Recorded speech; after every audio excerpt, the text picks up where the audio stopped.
अस्सलामु अलैकुम अज़ीज़ तुलबा व तालिबात, आज हम इल्म बदी के बारे में बात करेंगे। बदी के मायने हैं अनोखा, नो ईजाद शय यानी नई ईजाद होने वाली चीज़, और तनी हुई रस्सी।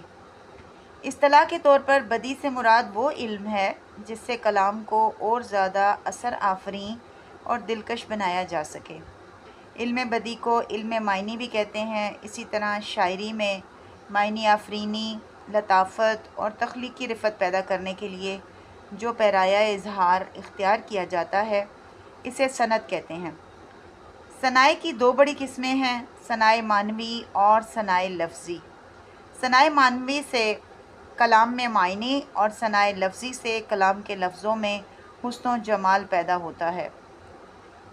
कुछ सनत के बारे में बात करते हैं। पहली है सनत तलमी। तलमी एक मानवी सनत है जिसमें किसी मशहूर तारीख़ी वाक़े, किस्से या मसले की तरफ शेर में तासीर पैदा करने के लिए मुख्तसर अल्फाज में इशारा किया जाता है। मसलन, इब्ने मरियम हुआ करे कोई, मेरे दुख की दवा करे कोई, क्या किया खिज़र ने सिकंदर से, अब किसे रहनुमा करे कोई।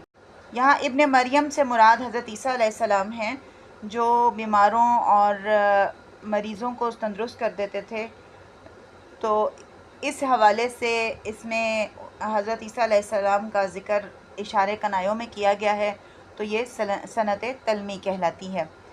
सनत तकरार। तकरार के लफ्ज़ से ज़ाहिर हो रहा है कि किसी बात को बार बार दोहराना।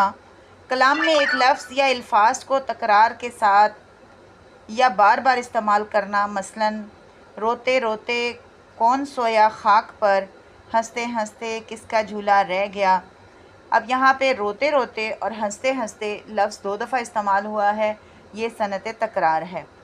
आदमी आदमी से मिलता है, दिल मगर कम किसी से मिलता है। इसमें भी आदमी आदमी की तकरार है। तो सनत तकरार यानी एक लफ्ज़ को दो तीन दफ़ा इस्तेमाल करना। सनत तज़ाद। तज़ाद अरबी ज़ुबान का लफ्ज़ है और उसके मायने हैं एक शय का किसी दूसरी शय की ज़िद होना। इल्म बदी की इस्तिलाह में जब शायर अपने कलाम में दो ऐसे अल्फाज लाए जो एक दूसरे की ज़िद हों, तो उसे सनत तज़ाद कहा जाएगा। मसलन, मोहब्बत में ख़याल ख़ुदकुशी पे हम ज़रूरी है कि मरना सख्त लाजिम और जीना कम ज़रूरी है।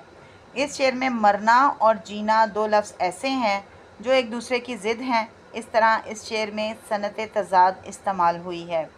तो आज की हमारी है सनत तलमी, सनत तकरार और सनत तज़ाद। उम्मीद है कि आपको अच्छे से समझ आ गई होगी। जज़ाकुमुल्लाहु खैरन।